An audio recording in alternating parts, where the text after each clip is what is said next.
So hello there. This is another Revs, not even a Revs preview. It's just my thoughts on the current state of the Revs right now because we're getting ready for the season to start on Wednesday. Well, I say season because I put in this half of the season with the Revs as like a brand new season just because of the long break that they had. I really can't do a preview going into this game between Revs and Toronto because I don't know what kind of team they're going to field. I don't know how team they're going to play. The only thing that we know is they're playing a Toronto team that drew 0-0 to Montreal in their first game back, and I think you're going to see a lot of games like that where it's teams that are still trying to get their feet from under them. They played friendly games trying to get their feet under them, but I don't think it's really going to work. So instead, I'm going to give what my state of the Revs are right now, which is a complete embarrassment right now. That's what they are. Where to begin? So I think you can start with the fact that this is again on how cheap and sucky of an owner Kraft is. And I'm going to keep saying that till he's gone. I mean, you have to look at him. It starts with him. Always at the top with him. And I know that it's technically not Jonathan. It's not Robert Kraft anymore. It's his son Jonathan, who's even worse. I have people who have told me stories about Jonathan Kraft on how arrogant and stupid he is. And it's looking like it again here where it's again not caring. We saw the tweet right before the World Cup final where Trump, and everyone knows how much I hate the guy. He fucking calls out Kraft. And even says it what we were all thinking. He doesn't care. He's got his 6 Super Bowls with the Patriots. That's all he cares about.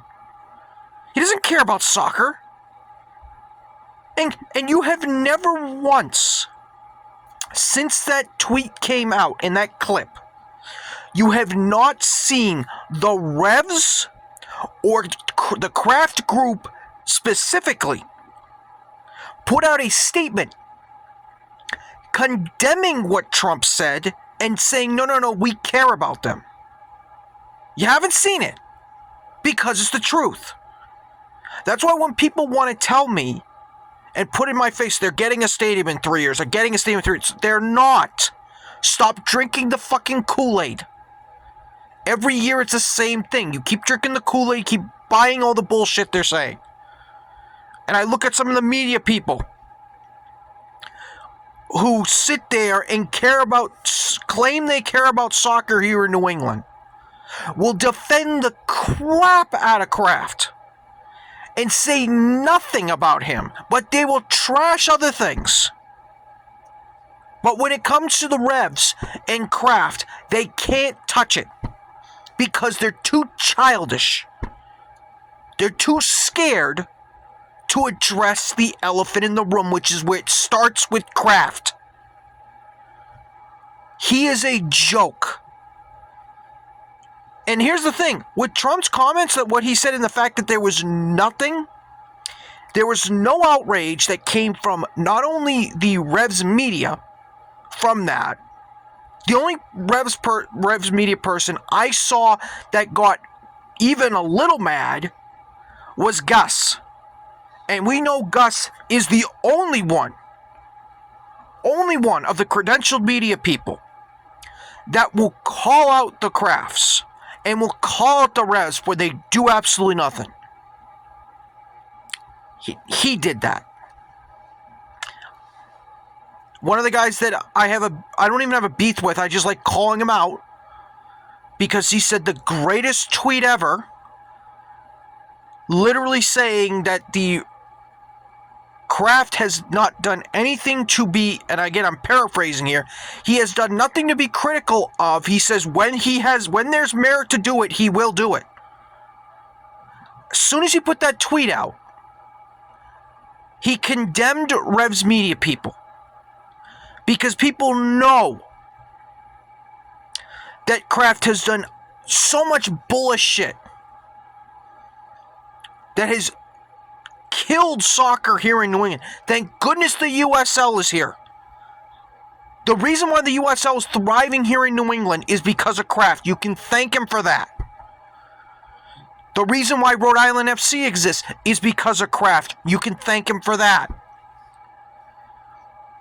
The reason why New England FC, the USL 2 team, exists is because of Kraft. You can thank him there.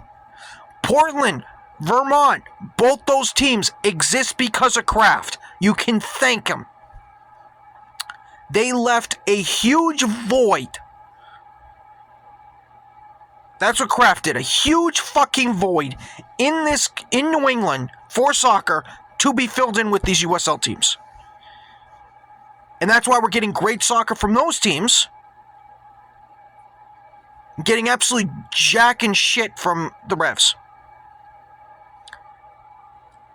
But here's the other problem.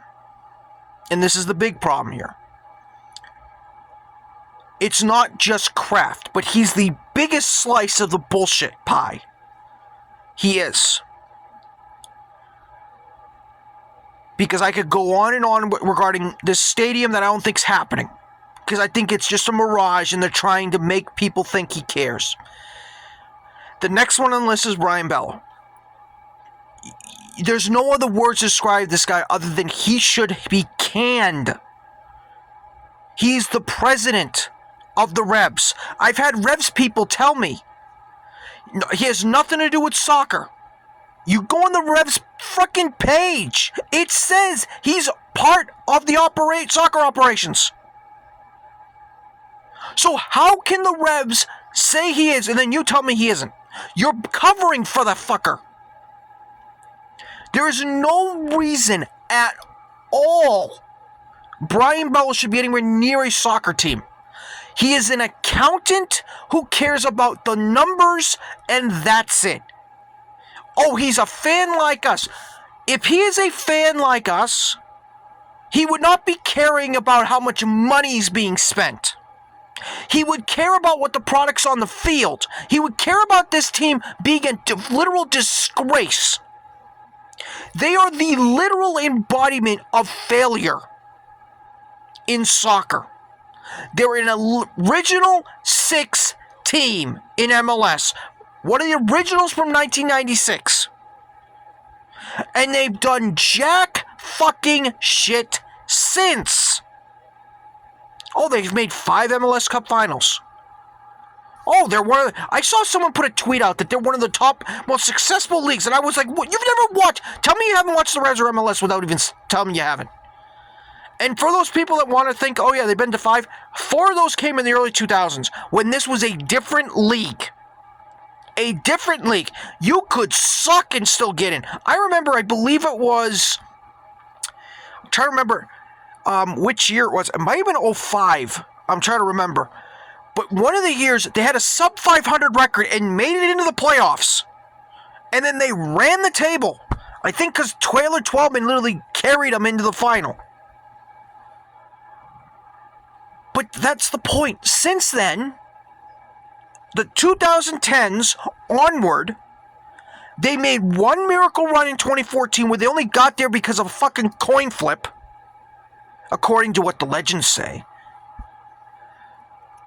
And the other one was in 21. I'm not going to count 20. I'm not going to count that at all because that was a Mickey Mouse run. It really was. It was a Mickey Mouse run. If it was normal circumstances, you wouldn't have been in the playoffs. And then when you played a real team in Columbus Crew, you got smacked. Because it was Gustavo Bou and Carlos Seal, and that was it. 21 was... I'm not even going to call it a COVID year, because I've had people say it was a COVID year. They didn't play anybody. I remember back then, people complaining that the Revs didn't play Seattle. They didn't play a lot of Western conferences. They had a really easy schedule. Yeah, they did. But they beat the teams that were in front of them. That's why they won the Shield. And then they got the month off. You could say that they got fucked. You could say that all that long layoff was a complete and utter bullshit, which it was. But when they went on the field, they trailed twice, came back to tie it twice, including dramatic fashion with Tajon Buchanan. They lost in penalties. They had a chance to win before penalties, but Book's a fucking... Him missing that still pisses me off. He had a one-on-one with the keeper, and he completely destroyed that. But then they lost in penalties. Since then, it's been downhill trajectory. Their drafting has sucked, and I know people want to say, oh no, the MLS Super Draft's nothing to be... That 2021 team was built with a lot of MLS Super Drafts. They nailed a lot of those. Players that I can mention that they got in there. Brandon Bye, Henry Kessler, Tajon Buchanan, DeJuan Jones. Heck, Matt Turner wasn't drafted, but he was a free agent pick, undrafted free agent. Nobody thought he was going to be what he was. And I'm pretty sure Brandon Knighton was I don't think he was academy. I think he was also a draft pick. They had players on their team. Let's not even forget Andrew Farrell. I almost forgot Andrew Farrell. Number 1 overall pick back in 2014. They have players that they built with this. And then since then, since the year they won the Shield and got eliminated, they have been an abomination since. An abomination. Oh, they had a great start to 22. Yeah, how'd they do in the second half? I remember. They sold... Turner was leaving. So you had Petro. You missed the playoffs the year you won the Shield. Congratulations, that was a disaster. Then the next year, you bounce back. You look like one of the top teams. I said at the time, when they were second place going into their Leagues Cup, they're a fraudulent second place team. I saw it. They needed to address this team. And they sold Petro. I understand it was an offer that they couldn't refuse because it was from Chelsea. But you didn't replace him. Your option was Earl Edwards fucking Jr., who, sorry, sucks. Oh, he won the penalty shootout against Atlas. That was a great game. I was there. He didn't make a fucking save in there. The miss that Atlas made, he hit the post. That wasn't because of Earl Edwards. He wasn't close on any of them. And then you know what happened when they played, when he was the guy for Pumas. Again, this is going back to 22. But he sucked there. So did the team, but he was the main one who literally choked on himself. The point I'm making is, this Revs team has been a disaster for, I would say, the last 3 to 4 years. You had the whole Bruce Arena disaster, where you were playing musical chairs with the coaching staff. You had, apparently, Richie Williams was all of a sudden now the rat, as they called him, in the Revs organization. Yet they kept him on at Revs 2, like that made sense. They cycled through coaches. They brought in Porter. Boy, was that a disaster in 2 years. He was overcooked steak when he left Portland and Columbus. He was overcooked. Columbus they were throwing a party when they finally got rid of him. And when they finally got rid of him, they finally won the cup because they realized he was the one holding them back. The Revs brought him in. They said he has MLS Cup experience. He was washed. Boy, was he washed when he was here. 2 years he shouldn't have been here. Complete and utter disgrace. They brought in his guys. They signed Jackson fucking Ewell to a 3-year, $3 million contract for whatever reason. I have no idea when they finally got rid of Tommy Mack's awful contract. I mean, the decision making. And I should also point out, because I'm talking about Porter, Kurt Onalfo, because it was a package deal, basically. When Bruce Arena left, they put Kurt as a sporting director. is basically banned at the Galaxy and at DC because he destroyed their teams. And so he's been following Bruce Arena around like a lost puppy.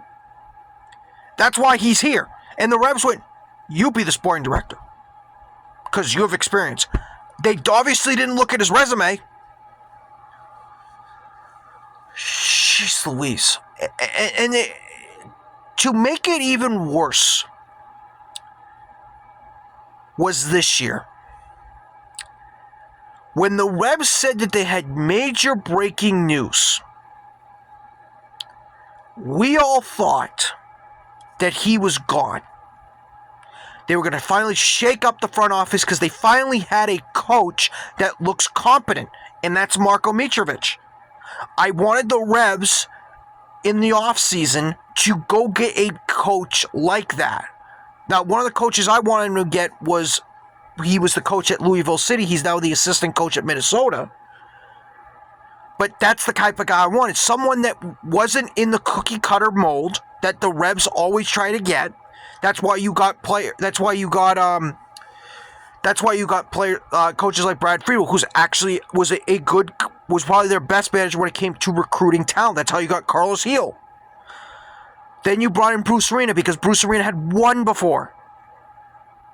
Okay, he didn't do anything with the Revs. Yes, he won the Shield. Did he do anything in the playoffs? No. The best coach since 2010 was Jay Heaps. And that's a fact. He took you to the final with that crappy roster. Bruce Arena never did. Jay Heaps did in 2014. But when we found out we had Marko, I was happy. And it took him a while, especially with the slow start that they had this year. But he got them to where they are now in 5th place. 5th or 4th.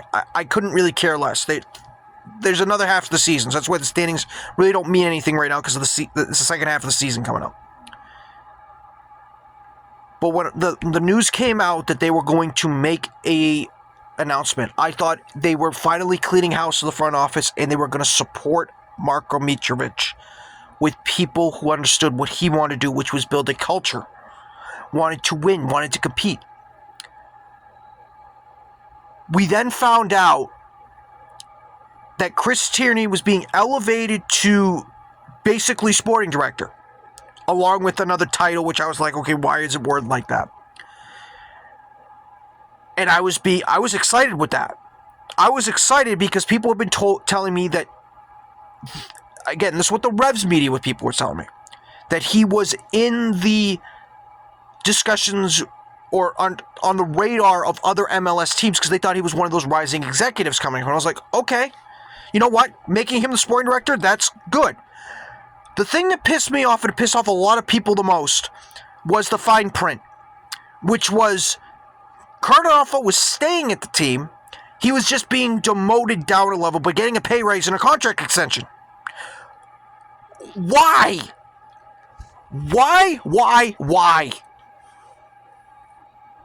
The guy's done nothing but destroy this team. Oh, he's done well with getting up the academy players. Excuse me. Name me one academy player. One. That you can say has come up from the ranks of the academy that won the back-to-back USL Next Cups or whatever that friggin' academy league's called. Rose up through the academy and is a starting contributor on this team. And I know you're going to say Peyton Miller. Peyton Miller, because look at it, he's 18 years old.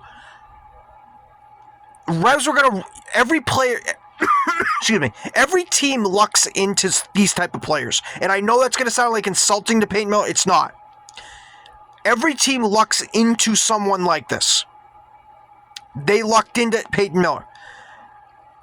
What I'm trying to tell you is, I'm going to list you 5 different players that I can think of off the top of my head that were supposed to be groundbreaking talents for this team.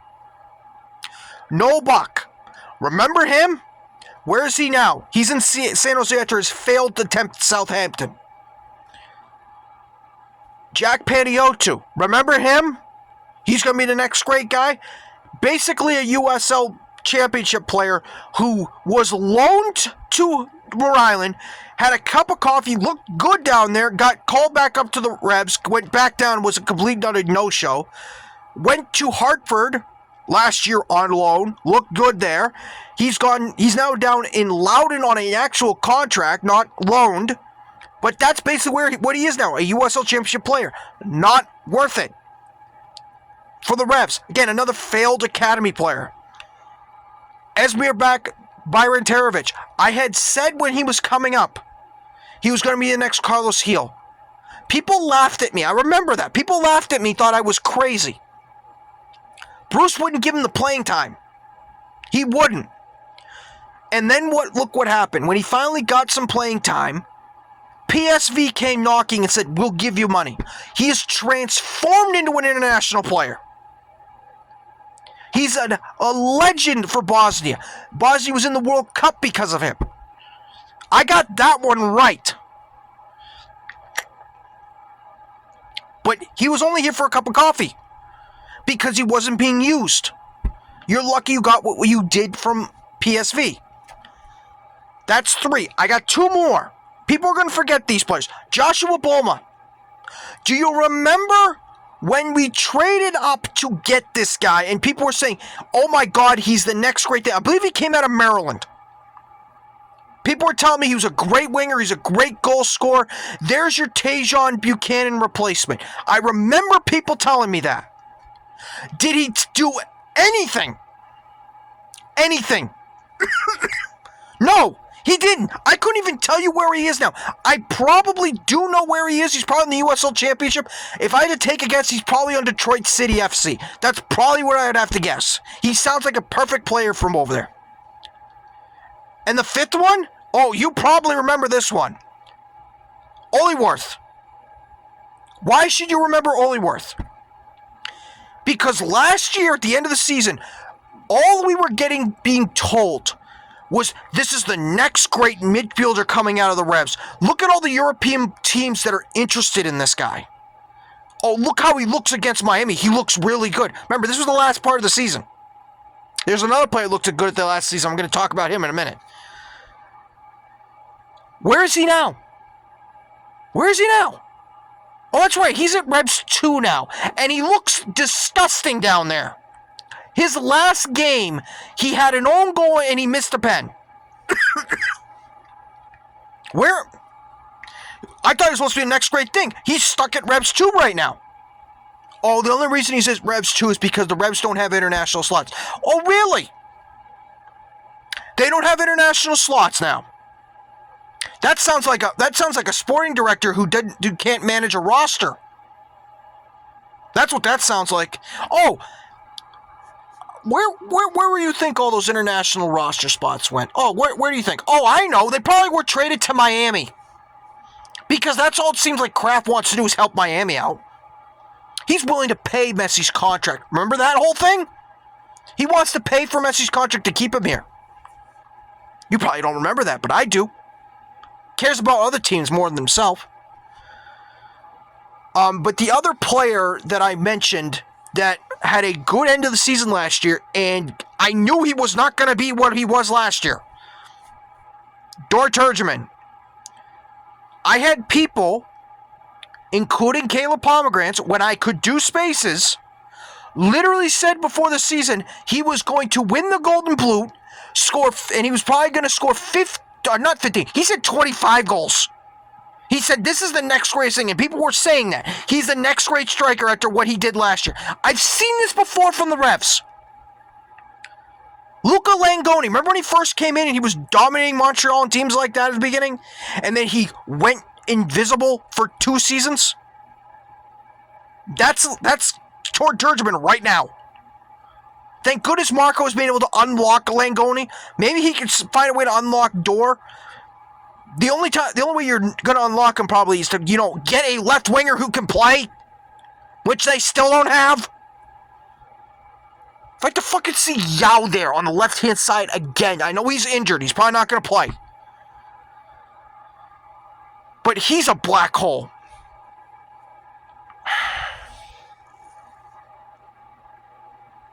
And then they went and got the t-shirt guy, Diego Fagundes. That's the only reason they got him here. To sell t-shirts and look at the nostalgia. Look what we're bringing back. He had what? One good half? Has he been good at all since his return? No. He's not someone you could stick on the left wing and say, all of a sudden, now you're a powerhouse team. You need goal scorers, dude. And that's the other thing, going into this international break, this World Cup break. Where were they going to get a DP? They had to figure out Turner because his loan was expiring during the middle of that. Congratulations, they kept him. I was happy until I looked at the fine print again, because you have to always look at the fine print with these fucking Revs. It was another loan. Another fucking loan. Because they don't want to pay his fucking salary. And I had Revs media people kept telling me, oh no, it's a smart financial decision. No, it's not. Oh, they did. They want to make sure that he's not paying on a DP.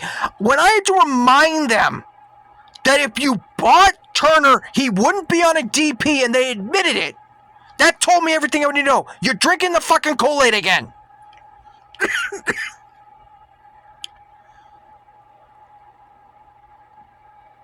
The reason why he's on loan is because of his salary. Kraft has a written law with the Revs. Nobody can make more than Carlos Gil. Nobody. Not one person. That's why Turner's here on loan. That's why they're trying to get Jack Harrison. If they get a DP at all, it seems like Jack Harrison. I want the guy. I think he makes them better. He's not a game changer, though. He does make them better when you finally find some on that left side, but it's not a game changer. They're trying to negotiate his contract so Leeds can eat a chunk of it so the Reds don't have to worry about paying him more than Carlos Gil. It's probably not going to work. And you know what? And before I did this, I kept hearing from people saying, oh, the Reds are looking for low-risk moves. You stupid assholes. The rest of the league is adding. Charlotte's bringing St. Maximin after they let Zaha go. Revs are cheering that Sands got him out. Woo! Sands bossed him around. That's why they inked him to a 5-year contract. They then have the audacity to watch that Lewandowski signs with Chicago. They have Griezmann signs with Orlando. And there were other moves in there that I can't even talk about. Because the other teams made fucking moves. And the Revs are sitting there. No, we're not doing anything. This is why I call it the Revs. But I hear from Revs people saying, oh, if the Revs, I'll call them out when they don't do anything. Because I know they're going to do something. Really? Because you got egg on your face right now. They play fucking Wednesday. They still have done jack shit. They've only done 2 fucking things to improve their roster. Technically 1, because Turner's still here, so this doesn't count. They signed Harris.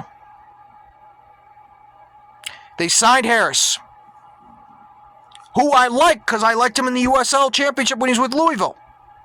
I don't watch Israel, so I don't know what he's done over there. But I think he could be a fine piece here. Depth piece, not starter. And then they signed Zambrano. I did a thing on Zambrano. I did a video on that, so you can look on that earlier. That move's even looking more dumber as we keep going. But this is just ridiculous with the Revs. This is where I am with the state of them. You cannot sit there as a fan of this team and be excited for them. You can't. They keep failing us. Repeatedly fucking us over and over and over again. And I don't know about you. I don't want to have the dildo up my ass anymore with this fucking team. There's a reason why there's other teams that I follow. This team sucks. Oh, they're in 4th place. What are you talking about? They're in 4th, 5th place. Yet they're falling. They're going to fall like a rock in the second half. Because they didn't do anything to add. Their main contribution to the Revs was make sure that they get ACL injuries by tearing up the grass. That was their main contribution. So that was my little thing. A 30-minute video on this. My longest one so far. That's all I got for the Revs right now. I know I could go on even further, but I think even 30 minutes is too long on this team right now. So take care, everybody. I will see you for the next one. Take care, everybody.